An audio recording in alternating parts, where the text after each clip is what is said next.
Selamat siang Tribuners, bagaimana kabar Anda pada siang hari ini? Senang sekali saya Ilu Devisania dapat kembali menyapa Tribuners kali ini dalam program Highlight Koran Tribun Timur edisi pada hari ini Rabu 21 Januari 2026.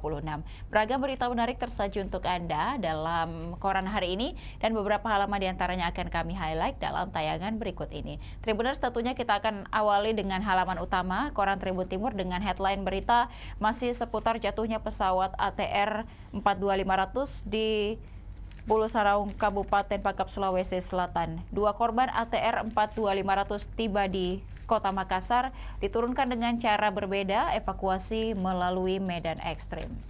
Evakuasi korban jatuhnya pesawat ATR 42500 di Gunung Bulu Saraung, perbatasan Kabupaten Pangkep Maros, memasuki tahap krusial pada hari keempat pencarian, Selasa 20 Januari 2026. Pesawat ATR 42500 milik PT Indonesia Air Transport yang membawa 7 kru dan 3 penumpang dilaporkan hilang kontak sesaat sebelum mendarat di Bandara Internasional Sultan Hasanuddin Makassar pada Sabtu 17 Januari 2026 siang. Dua korban yang telah ditemukan dievakuasi melalui jalur berbeda, menyesuaikan kondisi medan dan cuaca ekstrim di kawasan pegunungan tersebut. Korban pertama berjenis kelamin laki-laki ditemukan pada hari pertama pencarian, Minggu 18 Januari 2026. Dievakuasi dengan cara diturunkan menuju Kampung Baru, Kecamatan Cenrana, Kabupaten Maros, Sulawesi Selatan. Sementara korban kedua berjenis kelamin perempuan ditemukan pada Senin 19 Januari 2026, dievakuasi dengan cara dinaikkan ke arah puncak gunung Bulu Saraung sebelum diturunkan ke Desa Tompo Bulu, Kecamatan Baloci, Kabupaten Pangkep. Pada Selasa sore, korban pertama telah tiba di Kampung Baru dan selanjutnya dibawa ke Rumah Sakit Bayangkara Makassar menggunakan ambulans yang telah standby di lokasi penjemputan. Sedangkan korban kedua tiba di posko utama Basarnas di Desa Tompo Bulu yang berada di kaki Gunung Bulu Saraung dan Bayangkara Makassar.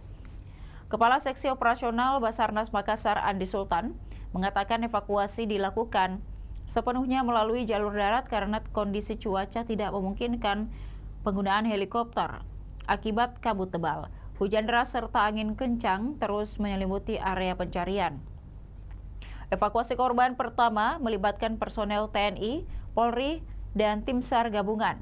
Jalur dilalui sebagian besar merupakan jalur hutan tanpa akses jalan permanen, sehingga pengangkutan dilakukan secara estafet. Sementara itu, evakuasi korban kedua berlangsung jauh lebih berat. Korban yang ditemukan di kedalaman 400 hingga 500 meter berhasil dinaikkan menggunakan teknik grappling hingga mencapai ketinggian sekitar 1.100 meter dari puncak Gunung Bulu Saraung. Teknik grappling dalam search and rescue adalah sistem penarikan vertikal atau horizontal menggunakan tali atau rope system untuk mengangkat korban dari titik sulit menuju lokasi yang lebih aman. Dan Rem 141 Todopuli, Brigjen TNI Andre Cliff Rumbayan mengatakan, dalam keterangannya di posko utama Basarnas, evakuasi korban kedua dilakukan dengan sistem estafet paket, di mana personel SAR ditempatkan di sejumlah titik dengan jarak sekitar 350 meter untuk mempermudah penarikan jenazah dari jurang terjal. Andi Sultan menambahkan proses evakuasi korban kedua sempat beberapa kali dihentikan akibat badai dan cuaca ekstrim. Setelah dilakukan koordinasi dengan BMKG dan upaya modifikasi cuaca, evakuasi kembali dilanjutkan hingga jenazah berhasil ditarik hingga 100 meter sebelum puncak, sekitar pukul 17:15 waktu Indonesia Tengah. Medannya vertikal dan horizontal sangat berisiko. Kami lakukan secara bertahap dengan teknik grappling. Besok, tim SAR gabungan akan kembali melakukan pencarian dengan fokus menemukan 8 korban lainnya. Area postmortem Rumah Sakit Bayangkara Makassar disterilkan menjelang kedatangan jasad korban kecelakaan pesawat ATR 42500 pada Selasa 20 Januari 2026 malam. Pantauan di lokasi sekitar pukul 21.30 WITA, sterilisasi dilakukan di pos pemeriksaan korban meninggal atau postmortem yang berada di bagian belakang Rumah Sakit Bayangkara Makassar, tepat di samping kantor Bidokes Polda Sulsel, Jalan Kumala. Garis polisi tampak dipasang di sejumlah titik untuk membatasi akses keluar masuk area tersebut. Puluhan personel kepolisian bersiaga di sekitar pos DVI dengan mengenakan seragam dinas dan ditempatkan di jalur masuk menuju area postmortem. Sejumlah personil TNI juga terlihat turut melakukan pengamanan, kemudian juga pengamanan dilakukan guna memastikan hanya petugas yang berkepentingan yang dapat melintas di area tersebut. Selain aparat keamanan, tim Disaster Victim Identification juga bersama dengan petugas medis tampak bersiap di dalam area pos. Berbagai peralatan penunjang pemeriksaan telah disiapkan untuk proses penanganan dan identifikasi jenazah sesuai prosedur.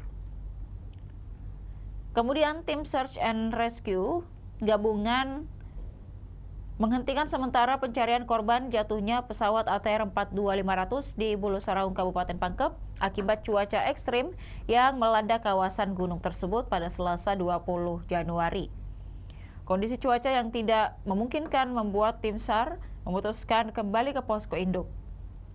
Anggota Arai Sulsel, Budiman, mengatakan tim sebelumnya sempat menemukan sejumlah serpihan pesawat. Serpihan itu ditemukan saat tim melakukan penurunan dari Gunung Bulu Saraung ketika cuaca masih cukup baik.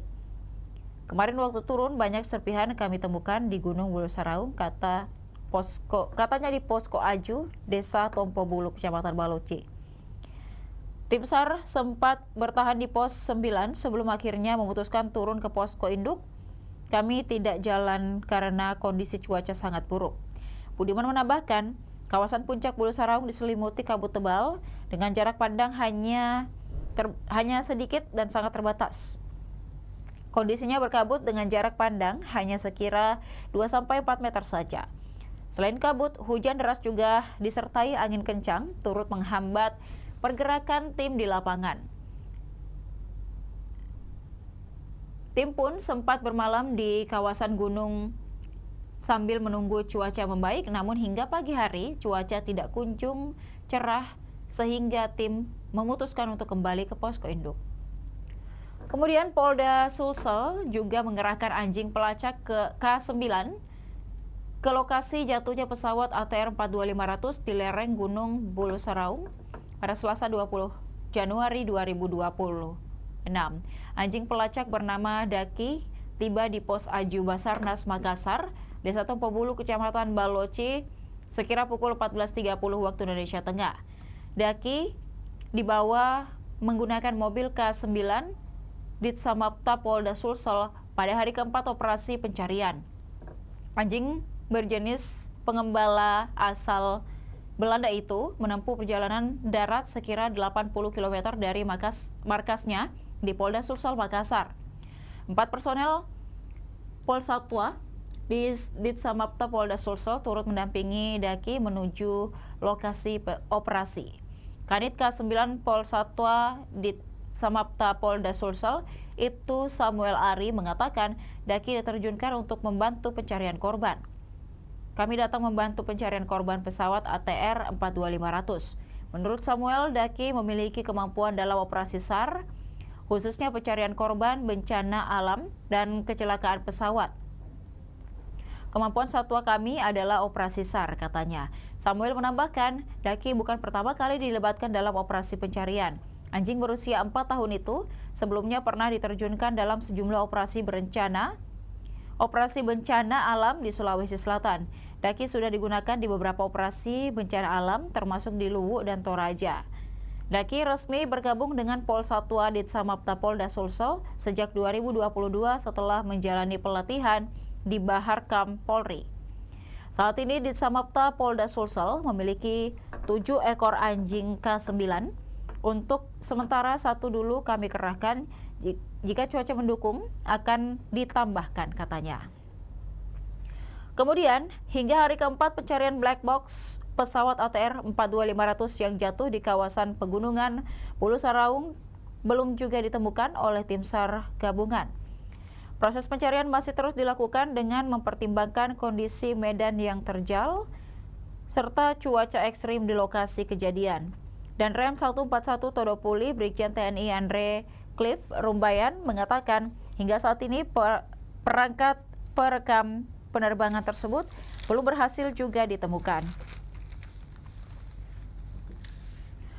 Untuk black box memang belum kita temukan, kata Rumbayan di posko utama SAR gabungan di Desa Tompobulu, Kecamatan Baloci, Kabupaten Pangkep pada Selasa 20 Januari 2026.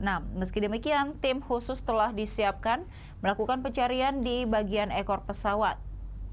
Menurutnya, posisi ekor pesawat berada di lereng yang curam sehingga memerlukan teknik khusus dalam proses pencarian. Kemudian Tribuners Wamen KKP mengatakan keluarga korban didampingi Wakil Menteri Kelautan dan Perikanan Laksamana TNI Purnawirawan Didit Herdiawan memastikan seluruh keluarga korban kecelakaan pesawat ATR 42500 mendapatkan pendampingan penuh, disampaikan saat mengunjungi posko Greeters Matters, ruang tunggu keluarga penumpang bandara.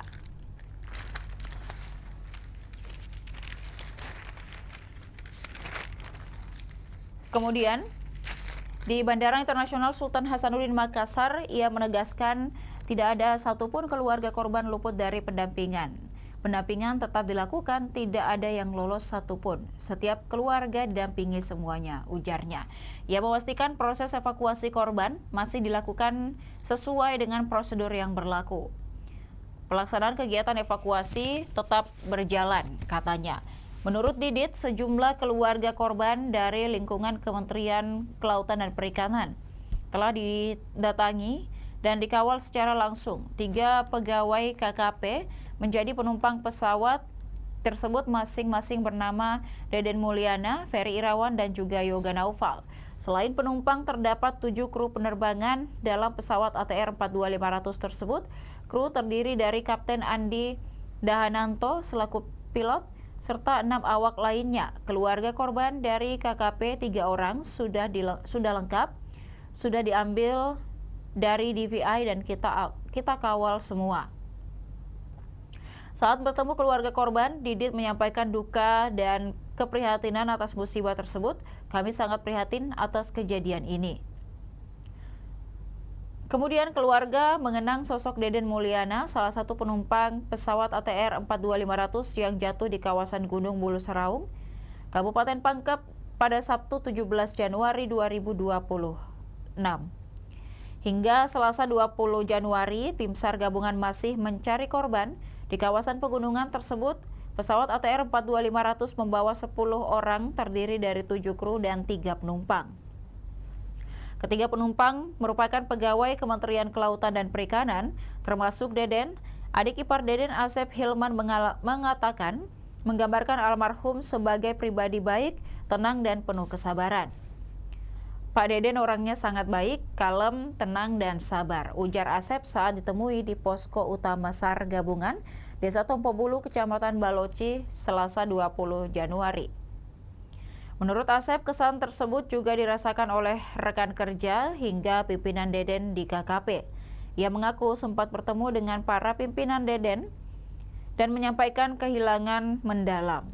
Mereka bilang Pak Deden salah satu staf terbaik, sangat berdedikasi. Suasana haru menyelimuti pertemuan keluarga dengan para pimpinan Deden di lingkungan KKP. Kami sempat menangis bersama karena beliau memang dikenal sangat baik. Meski kondisi di lapangan sangat berat, keluarga tetap berharap adanya keajaiban. Harapan kami tetap ada, mudah-mudahan ada keajaiban.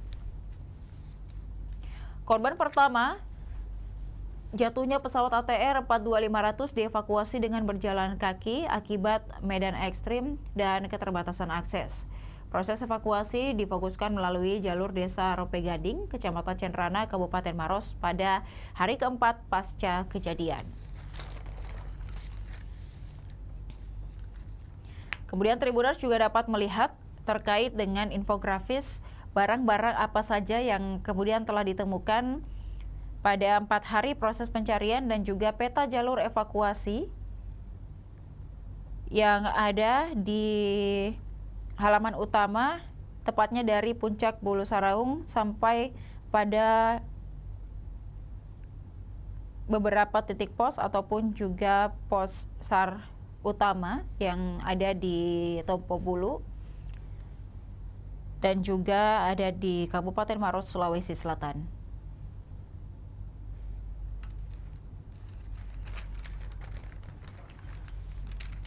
Tribuners, kita beralih pada berita lain di halaman 4 terkait dengan Bukit Baruga beri subsidi biaya KPR. Bukit Baruga, penyedia hunian eksklusif terkemuka di kota Makassar, Sulawesi Selatan, berpartisipasi dalam pameran Explore X Hybrid. Pameran di Main Koridor Trans Studio Mall Makassar, Jalan Metro Tanjung Bunga, Makassar pada 19 hingga 25 Januari, Bukit Baruga menghadirkan beragam promo menarik. Mulai dari subsidi biaya kredit pemilikan rumah, hingga tanda jadi mulai dari 10 juta rupiah. Ada juga subsidi biaya-biaya seperti sertifikat hak milik, balik nama, pajak notaris, hingga cashback. Residential Sales Manager Kala Land, Rusli, mengatakan ikutsertaan Bukit Baruga dalam pameran kali ini agar lebih dekat dengan masyarakat sekaligus merayakan momen Tahun Baru 2026. Momentum Tahun Baru biasanya identik dengan hunian yang baru pula. Karenanya kami ingin mengantarkan banyak orang untuk menjemput hunian impiannya, kemudian juga sebagai langkah awal menyambut perjalanan baru bersama keluarga tercinta, kata Rusli. Bukit Baruga menawarkan klaster terbaru yakni Serenity Garden dan Golden Royal. Serenity Garden yang diluncurkan 28 September 2024 merupakan salah satu klaster eksklusif di Bukit Baruga. Klaster ini terdiri dari 97 unit dengan 2 tipe, Salvia dengan luas tanah 98 meter persegi dan bangunan 88 meter persegi, serta Lanata dengan luas tanah 84 meter persegi dan bangunan 68 meter persegi. Setiap unit dirancang dengan konsep inner garden, memaksimalkan pencahayaan alami dan sirkulasi udara untuk memastikan rumah tetap sejuk dan asri. Tidak hanya menambah estetika, tapi juga secara signifikan mengurangi konsumsi energi. Golden Royal diluncurkan 28 Juni 2025. Klaster ini mengusung konsep modern tropis kontemporer yang terinspirasi dari keindahan matahari terbenam atau yang sering disebut dengan golden hour sunset. Golden Royal terdiri dari 190 unit rumah yang terbagi menjadi 2 tipe. Tipe Alea dengan luas tanah 112 meter persegi dan luas bangunan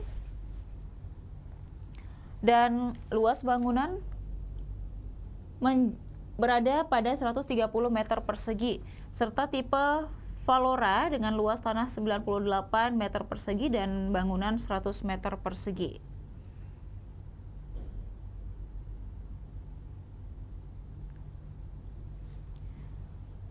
Kemudian konsep inner garden, Residential Sales Manager Kala Land, Rusli, mengatakan Bukit Baruga menawarkan hunian yang tidak hanya modern tetapi juga ramah lingkungan.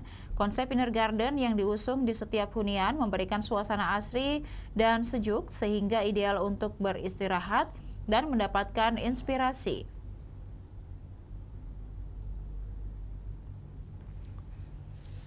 Berita lainnya Tribuners dari halaman 4 terkait dengan motor listrik Honda mulai dari 20 jutaan saja.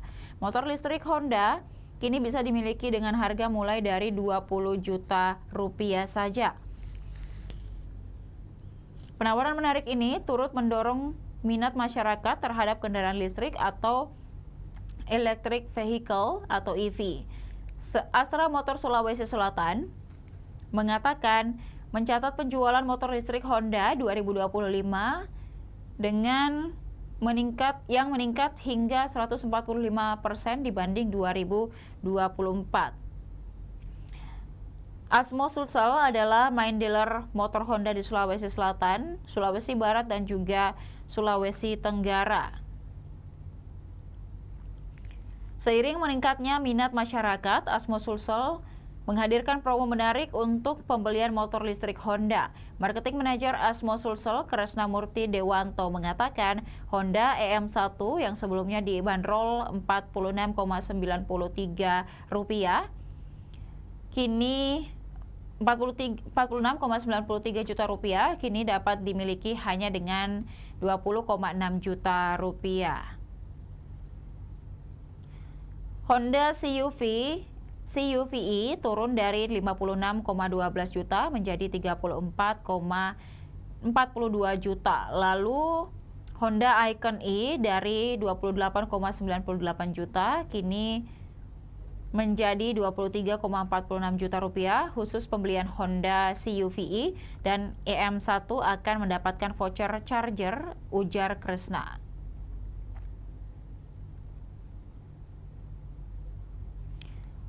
Kemudian untuk memperkenalkan keunggulan motor listrik Honda, Asmo Sulsel mengajak 15 jurnalis mengikuti Rolling City di Makassar. Pada beberapa hari terakhir, para jurnalis menunggangi Honda EM1 dan CUV-E sebelum memberikan ataupun juga memulai perjalanan. Peserta dibekali edukasi safety riding dari instruktur safety riding Asmo Sulawesi Selatan.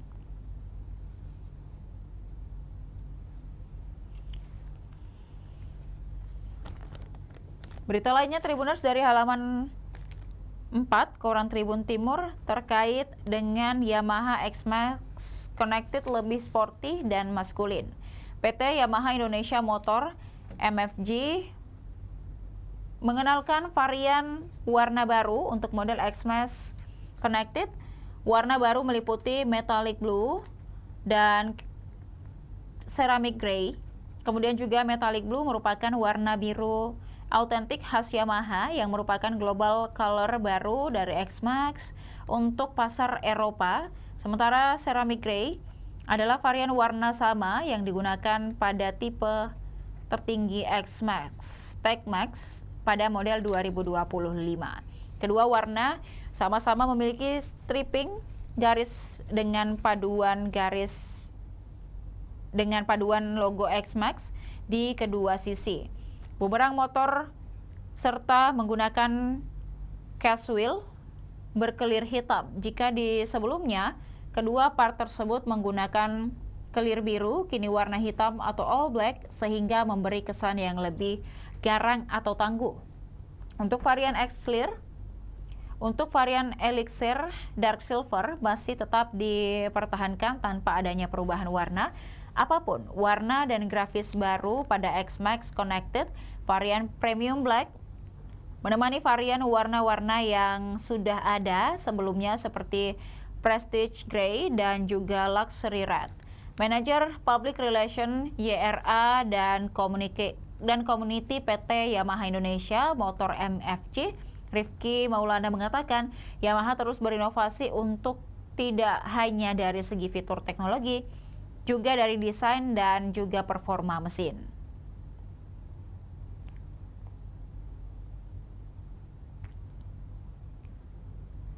Berita lainnya, Tribuners, dari halaman 4 Koran Tribun Timur terkait dengan dinner spesial Imlek di Harper Perintis. Menyambut Tahun Baru Imlek 2026, Harper Perintis Makassar menghadirkan Lunar New Year Dinner Celebration pada Senin 16 Februari 2026 nantinya pada 19.00 WITA. Perayaan ini dirancang khusus untuk menghadirkan momen kebersamaan keluarga yang hangat, meriah dan penuh makna dalam suasana khas Imlek. Dengan harga mulai dari 1,399 juta untuk family setup 8 orang, tamu dapat menikmati sajian dinner istimewa yang dikemas dalam suasana elegan dan meriah. General Manager Harper Perintis Makassar, Marlina Bustami, mengatakan penawaran ini menjadi pilihan ideal bagi keluarga, kerabat yang ingin merayakan Imlek bersama di hotel berbintang.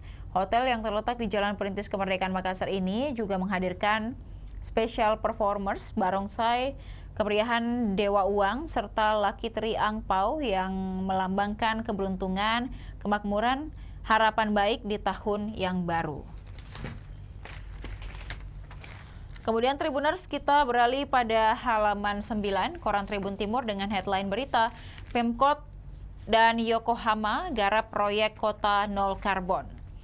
Wali Kota Makassar Munafri Arifudin membuka workshop Zero Carbon City Project with focus on transportation and energy through city-to-city collaboration between Makassar City and City of Yokohama di Onyx Ballroom Maiko Hotel and Convention Center Jalan Boulevard Makassar, Selasa 20 Januari 2026. Workshop bagian dari kolaborasi antar kota City to City Collaboration yang fokus pada penguatan proyek kota nol karbon melalui sektor transportasi dan energi sebagai dua penyumbang emisi terbesar di kawasan perkotaan.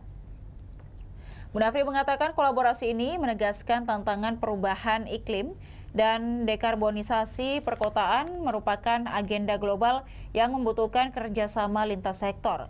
Proyek ini dirancang sebagai program multi-years yang terstruktur dan berorientasi pada hasil nyata berupa penurunan emisi karbon yang terukur. Fokus utama proyek diarahkan pada dua sektor kunci, yakni transportasi dan energi. Pada sektor transportasi, kerjasama akan mengkaji penerapan teknologi pengendalian lalu lintas secara real-time maupun otonom untuk mengurangi kemacetan, meningkatkan efisiensi perjalanan, serta menekan emisi kendaraan bermotor. Pemkot Makassar juga mendorong pengembangan kendaraan listrik serta infrastruktur pendukungnya, termasuk stasiun pengisian daya dan fasilitas sepeda listrik berbasis energi surya, khususnya untuk kawasan prioritas dekarbonisasi. Sementara pada sektor energi, proyek ini membuka peluang pengembangan energi terbarukan dan teknologi hemat energi seperti pembangkit listrik tenaga surya atap, pemanfaatan teknologi surya generasi baru, serta kajian pemanfaatan panas limbah industri. Konsulat Jepang untuk Makassar Ohashi Koichi menilai Makassar strategis untuk pengembangan kota pintar yang berkelanjutan dan ramah lingkungan di Indonesia. Ia juga mengapresiasi rencana penandatanganan nota kesepakatan antara ASEAN, Jepang, dan kelompok usaha terkait kerjasama kendaraan listrik, termasuk rencana pendirian perusahaan patungan dan fasilitas perakitan lokal yang diharapkan mendorong pertumbuhan ekonomi daerah, pengembangan SDM, serta penciptaan lapangan kerja. Wali Kota Makassar Munafri Arifudin mengatakan pendekatan tersebut sejalan dengan komitmen Pemkot untuk meningkatkan level energi bersih dan efisiensi energi baik di sektor publik maupun swasta sebagai fondasi membangun jangka panjang yang rendah karbon. Kami menyadari bahwa transformasi menuju kota nol karbon membutuhkan waktu, konsistensi, kebijakan, serta dukungan seluruh pemangku kepentingan. Namun dengan kolaborasi yang kuat, perencanaan yang matang, dan inovasi berkelanjutan, Makassar mampu mengambil peran aktif dalam agenda global penanggulangan perubahan iklim. Ia berharap kerjasama dengan Kota Yokohama dan Nippon Koi tidak hanya menjadi ajang transfer teknologi, tapi juga transfer pengetahuan dan praktik tata kelola kota berkelanjutan, serta dapat menjadi model kolaborasi city to city bagi kota-kota lain di Indonesia.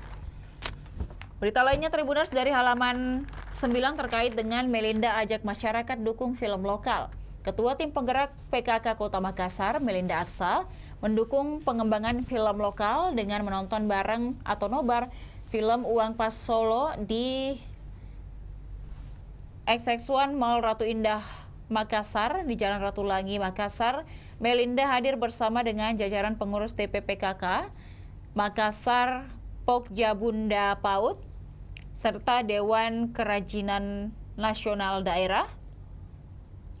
Film yang disutradarai oleh Andi Burhamsyah ini tayang di bioskop sejak 8 Januari 2026, dibintangi oleh sederet influencer lokal, ada Jadi Tamrin, Tuming Abu, kemudian Adi Basto, dan Masita Asapa. Film ini juga menghadirkan aktor nasional Imran Ismail dan Godfred Orindut. Film ini mengemas cerita kehidupan sosial masyarakat Bugis Makassar dengan balutan komedi dan drama. Nobar dihadiri sutradara serta para pemain. Melinda tampak menikmati jalannya cerita, suasana di bioskop penuh gelak tawa.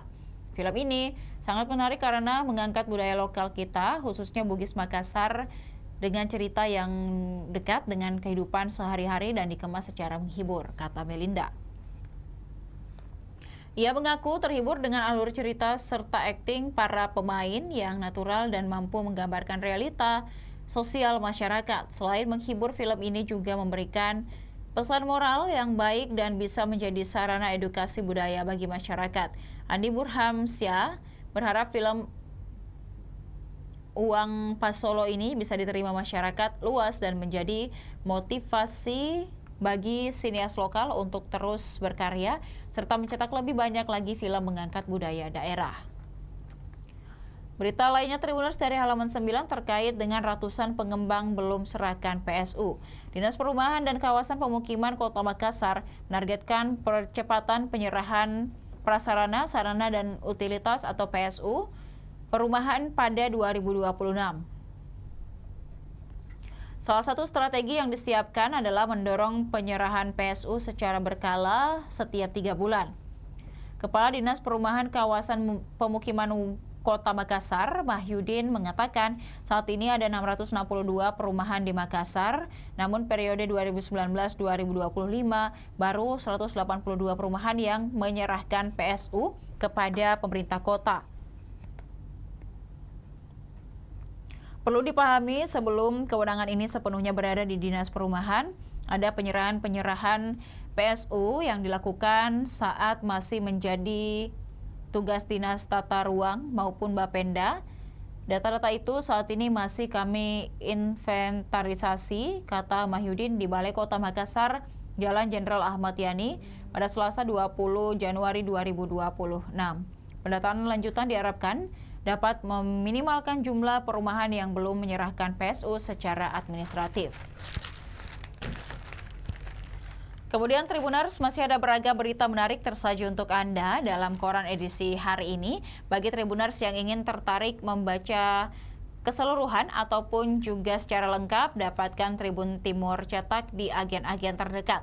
Dan untuk berlangganan 1 bulan Rp80.000 dan juga 1 tahun Rp1.000.000, Tribuners dapat menghubungi hotline subscriber di bawah ini dengan nomor 0411 811 5555 5500 ataupun juga di Tribun Family Card di 0811 1413 5555. Demikian highlight koran Tribun Timur edisi hari ini. Jangan lupa juga saksikan beragam berita menarik lainnya hanya di kanal YouTube dan Facebook Tribun Timur, mata lokal menjangkau Indonesia. Saya Luda Evisania beserta seluruh kerabat kerja pamit undur diri. Terima kasih dan sampai jumpa.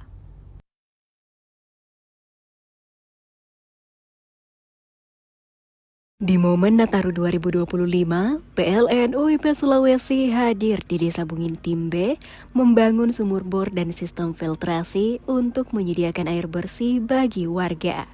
Program ini memudahkan warga mendapatkan air layak, memudahkan kegiatan sehari-hari, mendukung usaha kecil, dan meningkatkan kualitas hidup masyarakat secara berkelanjutan.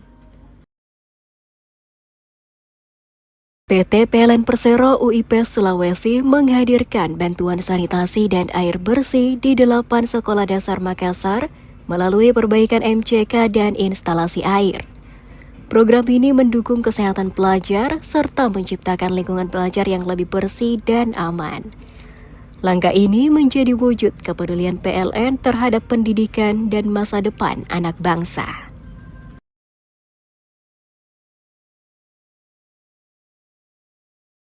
PLN UIP Sulawesi menyelesaikan pembangunan GI 150 kV Marisa dan SUTT Marisa GSM sebagai langkah strategis mendukung hilirisasi industri di Kabupaten Pohuwato, Gorontalo. Infrastruktur ini memastikan pasokan listrik tetap andal, mendorong pertumbuhan ekonomi, membuka peluang usaha dan lapangan kerja, serta memberi manfaat berkelanjutan bagi masyarakat secara nyata. PLN UIP Sulawesi menanam 7.000 bibit mangrove di pesisir Tamalatea, Kabupaten Jeneponto. Upaya ini menjadi langkah nyata dalam menjaga lingkungan sekaligus melindungi pantai dari ancaman abrasi. Bersama pemerintah daerah dan masyarakat setempat, PLN berharap aksi ini dapat memberikan manfaat jangka panjang bagi masyarakat Jeneponto.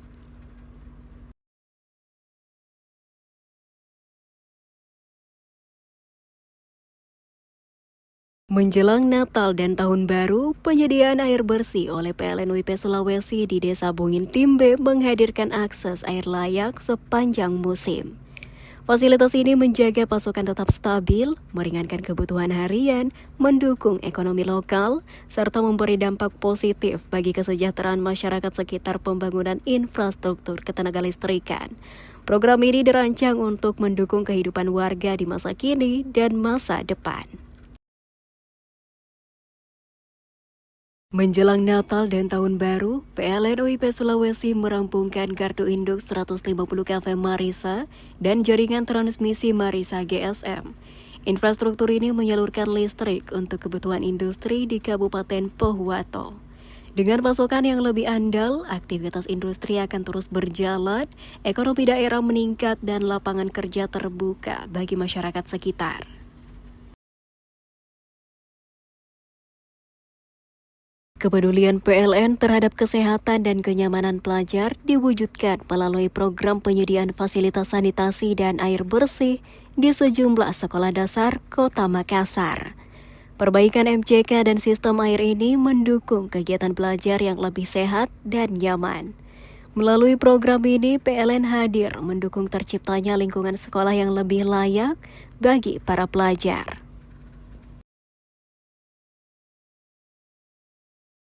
Di tengah semangat Nataru 2025, PLN UIP Sulawesi melaksanakan program penanaman mangrove sebagai langkah nyata menjaga ekosistem pesisir di Jeneponto. Selain mendukung keanekaragaman hayati, kegiatan ini diharapkan mampu menciptakan lingkungan yang lebih aman, hijau dan berkelanjutan bagi masyarakat sekitar, serta meningkatkan kesadaran bersama untuk menjaga bumi tempat kita tinggal. Download Tribun X sekarang, menghadirkan lokal menjadi Indonesia.